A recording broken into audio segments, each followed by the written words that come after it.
I'm Jules Brandon, and I'm so excited for this particular episode of PIanoforte because joining me in the studio today is pianist, filmmaker, photographer, and teacher Anthony Tobin. Tony, it's so good to have you here in the studio. I want to thank you so much for being here. Well, thanks, Jules. I'm really pleased to be here. I want to get started right away with your inspiration in terms of how you were drawn to the piano. If we could go way back, because we have a lot of listeners who are aspiring pianists themselves, and you're so terribly accomplished. How did you start playing the piano? Well, ironically, I wanted to start the violin because I was listening to the great symphonic works, and I was just so utterly impressed by them.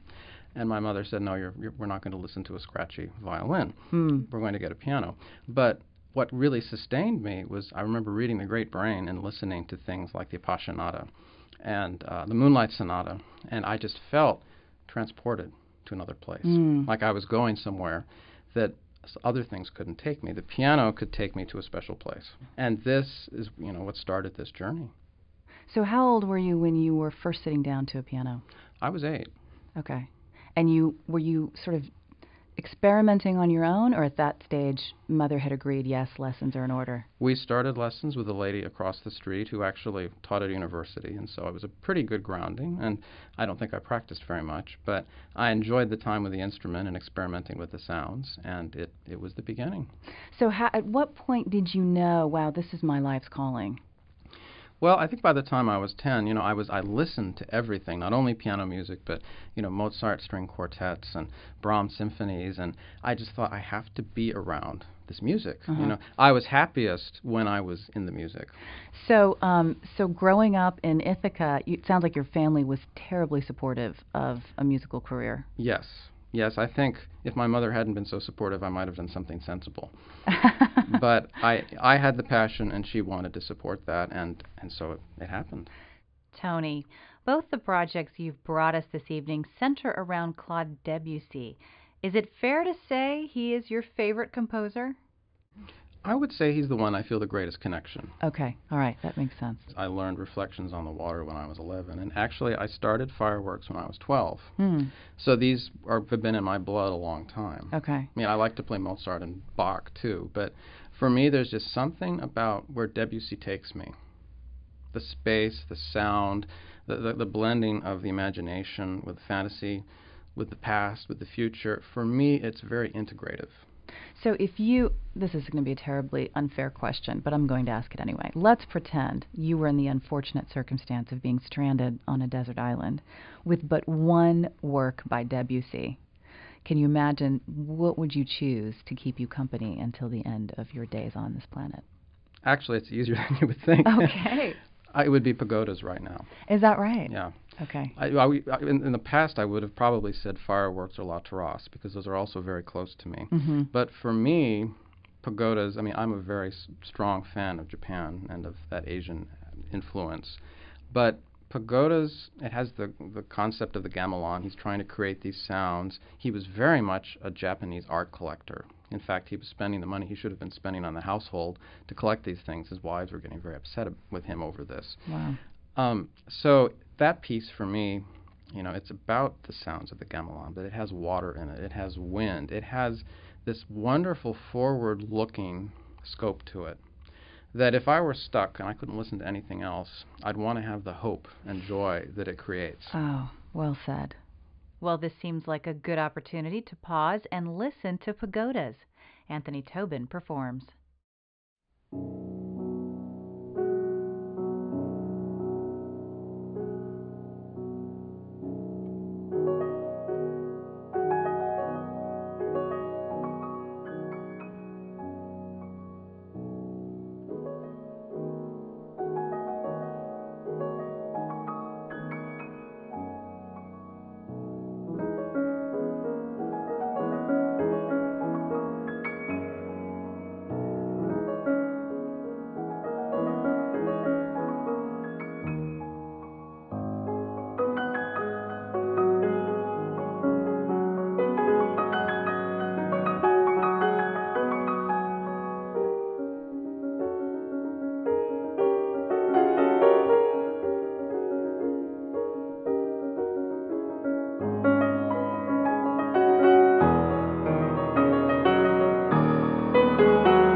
That was Tony Tobin performing Debussy's Pagodas.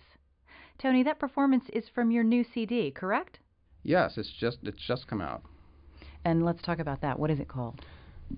It's called Journeys. Tony Tobin plays Claude Debussy. And so this is definitely more of an homage to Debussy. How did that all come about? Well, this Swiss contact that I've done all the tours over there suggested doing a CD, and this year, 2012, just so happens to be the sesquicentennial of Debussy's birth. That's handy. He was born August 22nd, 1862. Okay. And so there are various events around the world to commemorate this, and I think I'd rather commemorate a birth than a death. Oh, absolutely. And so it seemed, since I have the opportunity to do a CD, let's make this a tribute to Debussy. So now, how did you go about selecting the pieces you were going to perform? That seems to me rather an overwhelming task in and of itself. Well, it was, and it was even more overwhelming because I found out a month before I was supposed to make it. No. So wow. So I really had to take pieces that I could do quickly. Right. And I had basically 2 days. I flew over to Switzerland. I got over my jet lag, more or less. And I basically only ended up with 18 hours. Okay. And so the whole CD was made in 18 hours. Wow. How exhausted were you at the end? Exhausted but thrilled. Okay, good. I loved the process.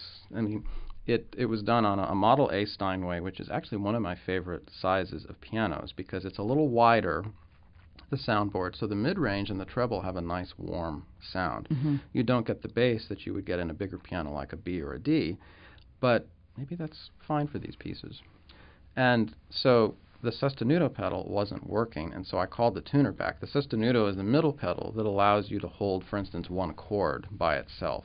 And I wanted to try this effect in a few of the Debussy pieces because it's a very modern 20th century thing. Actually, Liszt suggested it when he was staying at Wagner's house, Triebschen, in Lucerne. It's an interesting thing, and Steinway was the first actually to make this device.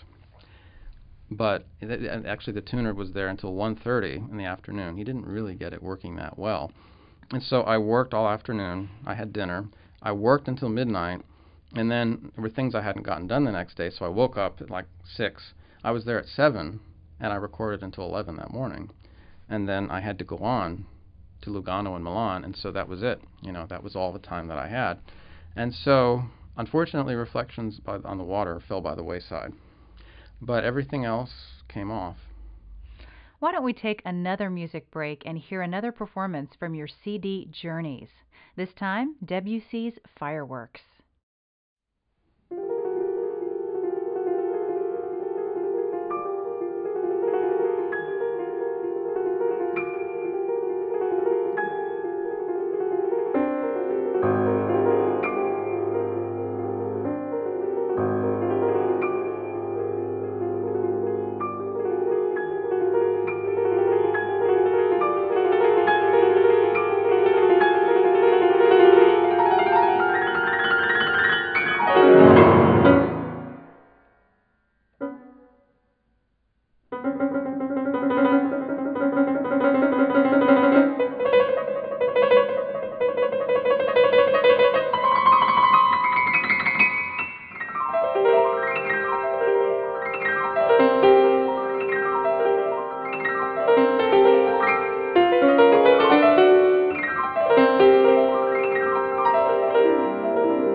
That was Tony Tobin, once again performing Debussy's Fireworks.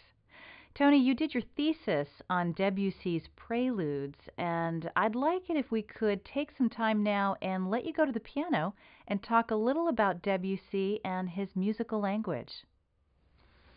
Debussy's musical language is interesting, I think, because we had hundreds of years of the tonal system evolving, through Bach and Beethoven and Brahms and finally to Wagner. And the question is, well, what do you do after all of this? And it's been a conundrum that we still have today. There isn't one current in classical art music that's taking us forward. One piece that I think confounded so many people is the Liebestod from Wagner.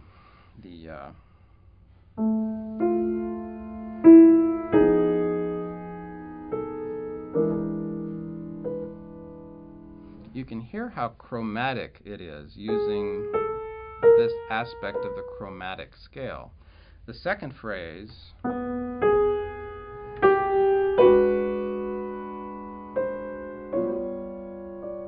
you see how we have this rising, sort of plaintive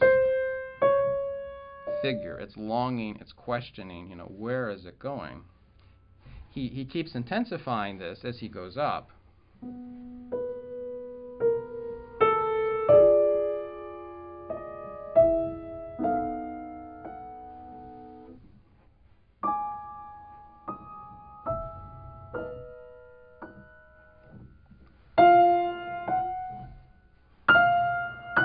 Where are we going to go? We have such a buildup of this rising half step until finally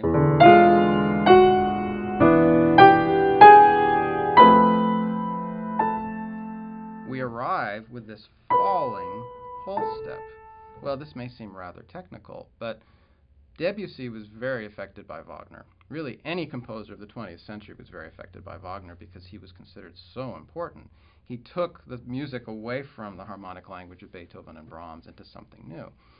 And this half step, whole step, is something that Debussy dealt with throughout his entire career, whether it was in La Mer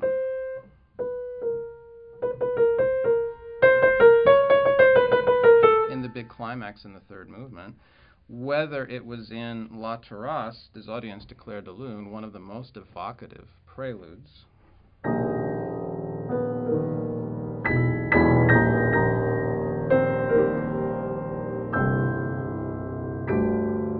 You see how we have the half step answered by. So he's dealing with this notion of this expansion of where do I go with the language throughout. La Terrasse is an especially interesting piece. Some words you could say about it. It's subliminal, exotic. It expresses what cannot be expressed in the Baudelaire tradition.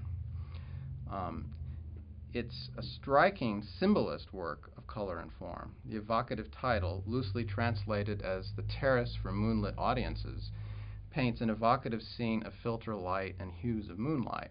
The inspiration for this prelude was apparently a letter des Indias, in the December 12th edition of Le Temps. This letter imaginatively described the coronation of King George V of England as the Emperor of India, including the words, the Hall of Victory, the Hall of Pleasure, the Garden of the Sultanas, the Terrace for Moonlit Audiences.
That was Tony Tobin performing La Terrasse de Audience du Clair de Lune. Could you continue with another prelude? One of my favorite color preludes of Debussy is the sounds and scents turn in the evening air, Parfum. A common theme in Debussy was this desire to express the inexpressible, and he was very much influenced by Baudelaire. Le son et le parfum tournant dans l'air du soir was inspired by the poem Harmonie du Soir from Le Fleur de Mal by Baudelaire. The quote, "Now comes the time when vibrating on its stem, each flower sheds its scent like a censer. Sounds and scents turn on the evening air, melancholy waltz and languorous vertigo." That's quite an evocative picture that Baudelaire paints. Baudelaire's use of imagery in the sense of smell and fragrances is used to evoke feelings of nostalgia, to suggest a blending of the past and of the present, and also a combination of the senses known as synesthesia, where you might see a sound and hear a color. This was something Baudelaire was very much known for, and in fact inspired the symbolist poets. And this, of course, was something that really interested Debussy, and this prelude is one of the greatest examples of that.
Parfum was performed by Tony Tobin. Can you tell us a little about Footsteps in the Snow? Footsteps in the Snow is another of my very favorite preludes.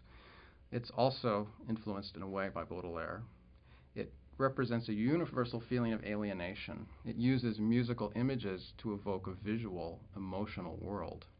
The cold, repeated melodic figure, the D, E, F, whole step, half step, is almost like an ostinato. It's so constant throughout the piece. Footsteps, like Parfum, the sounds and scents turn in the air, recalls memory and the subconscious. Perfumes is dealing more with nostalgia, while Footsteps is dealing more with pain and isolation. Debussy worked from the aesthetic of Baudelaire when he wrote both works. Debussy's directions to the performer in Footsteps say rhythm, this rhythm should evoke the depths of a bleak, frozen landscape. Those are powerful words indeed. And then later, for the last two lines, he says, like a melancholy memory. And this adds to the psychological element of this piece. The slow tempo of the work points to the deliberate pacing of life, to the inevitable flow of life cycles, of isolation, and ultimately to death. It's really one of his least optimistic works.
Undine couldn't be more different than Footsteps in the Snow. And it also relates to his beloved daughter, Shushu.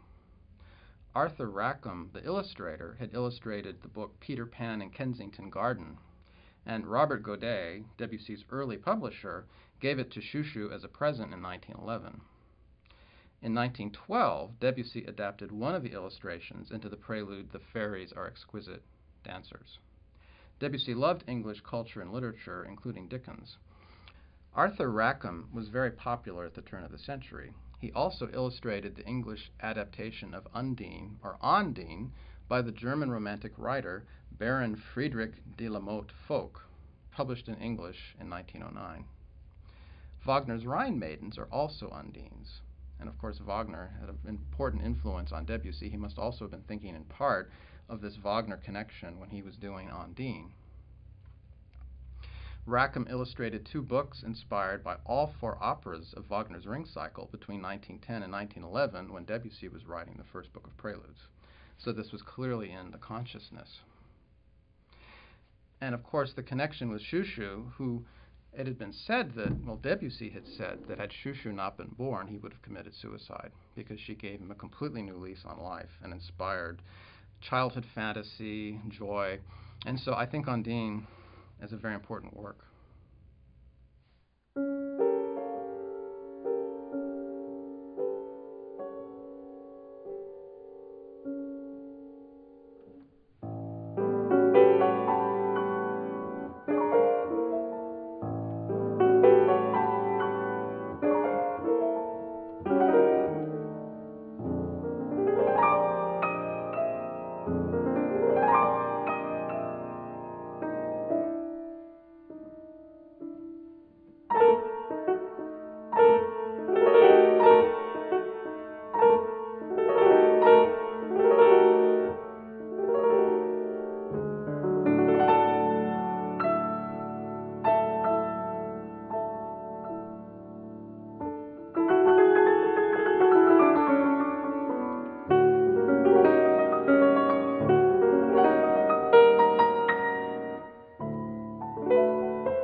Tony, you've discussed some of Debussy's most well-known preludes, but I know you have one on your album that was discovered rather recently.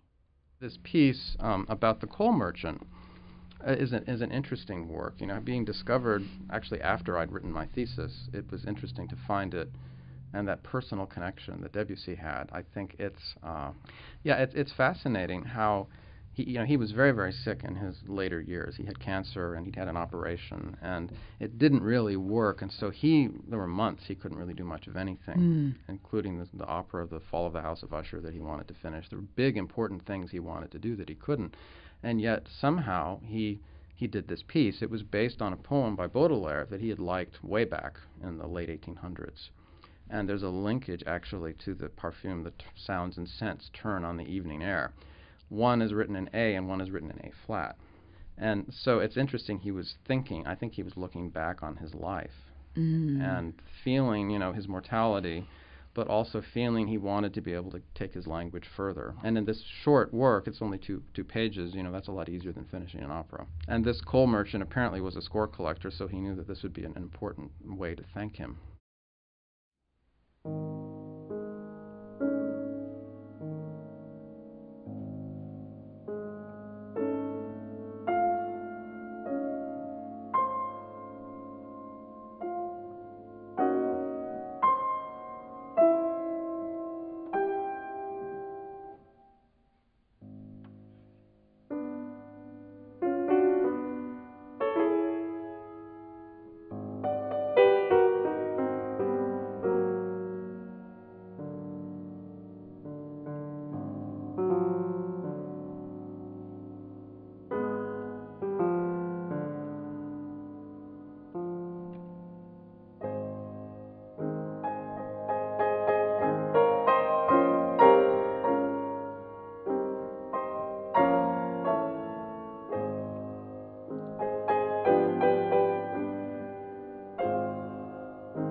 Evenings Lit by the Burning Coals was performed by Anthony Tobin.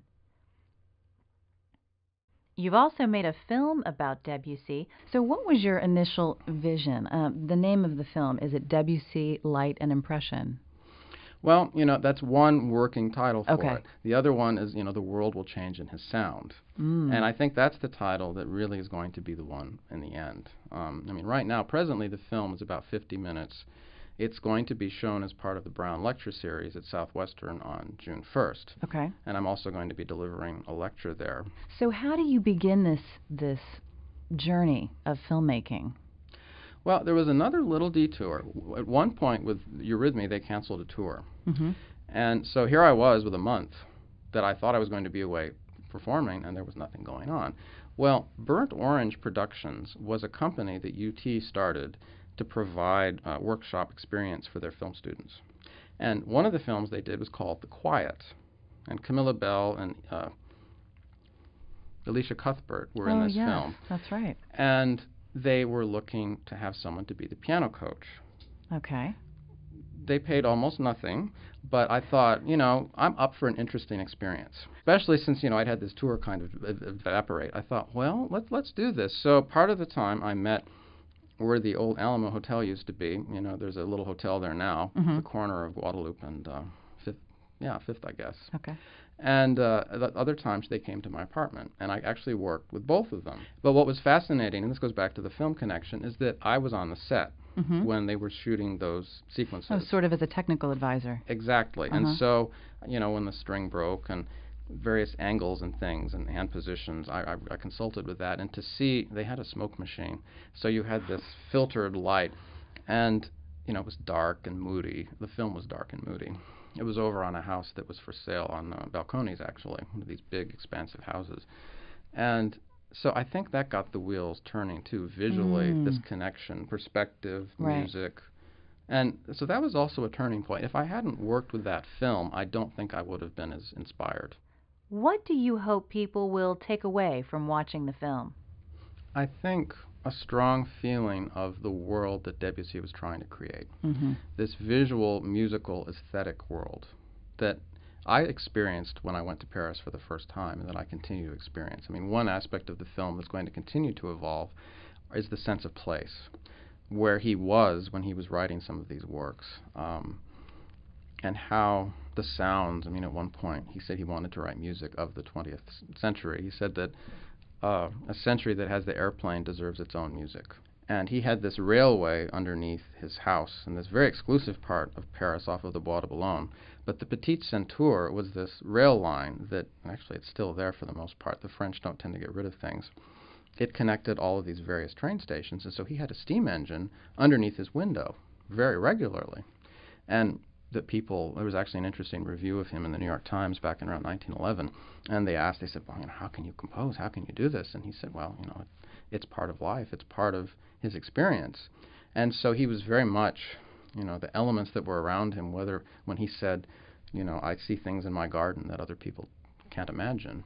This integration of this, the one reason I wanted to make a film was to try with the music and then with these images to hint at this.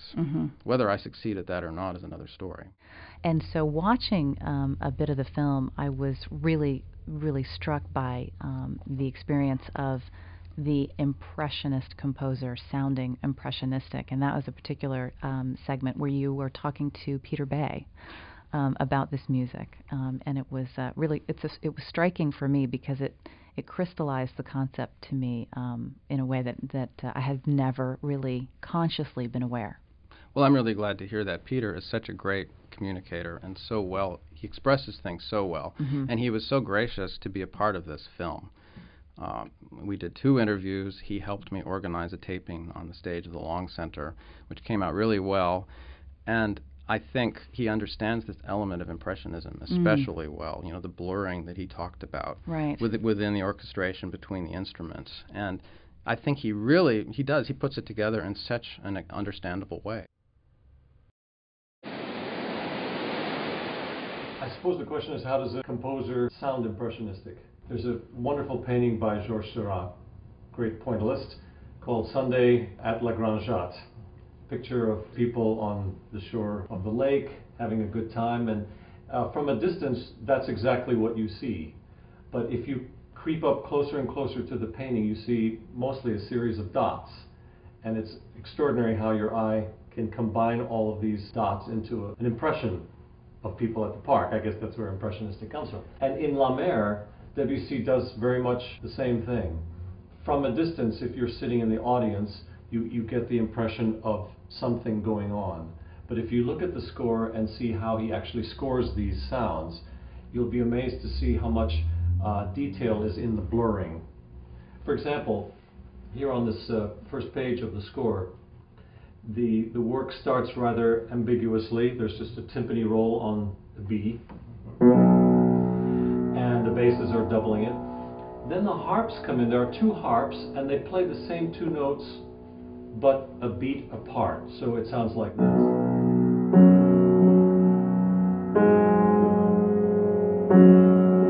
So already there's a little bit of blurring. To make it even more of a blur, he has the cellos come in playing the same 2 notes, but an entirely different rhythm.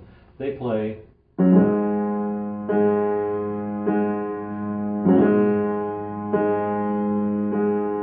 So when you add it together, again, same notes, but lots of blurring.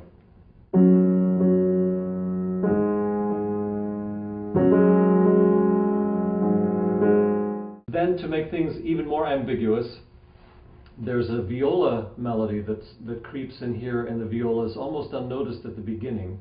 And if you'd like to play that, I will try to accomplish the cello and the harp lines underneath. So the beginning goes like this.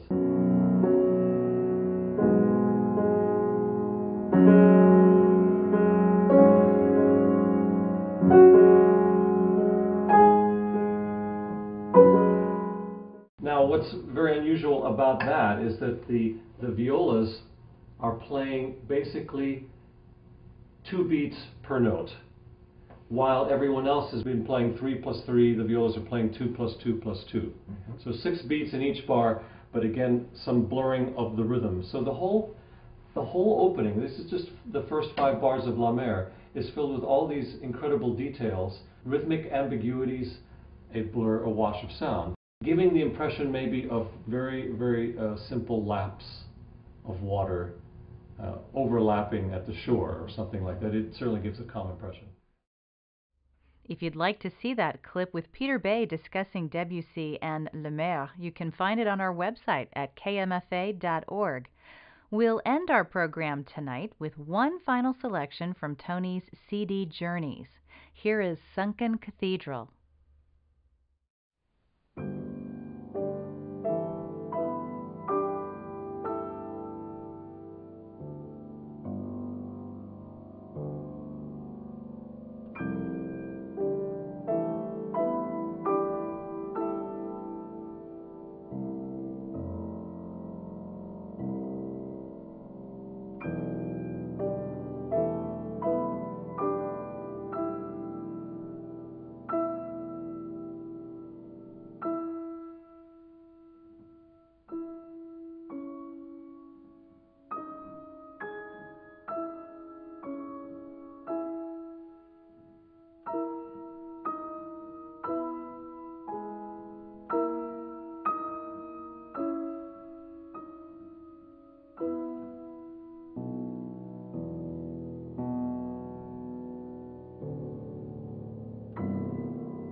That was Debussy's Sunken Cathedral, performed by Anthony Tobin. You've been listening to Pianoforte right here on Classical 89.5 KMFA Austin and online at kmfa.org. Pianoforte is written and produced by Sarah Addison. I'm your host, Jules Brandon. I'd like to thank our special guest this evening, Anthony Tobin, for sharing his music and film with us. Tony's CD Journeys is available through his website at www.anthonytobin.net and Waterloo Records. If you're interested in seeing his film, you can check out the Georgetown Festival of Arts next week, where Tony will be giving a lecture and showing the film. Or head over to kmfa.org anytime, where we've got more information.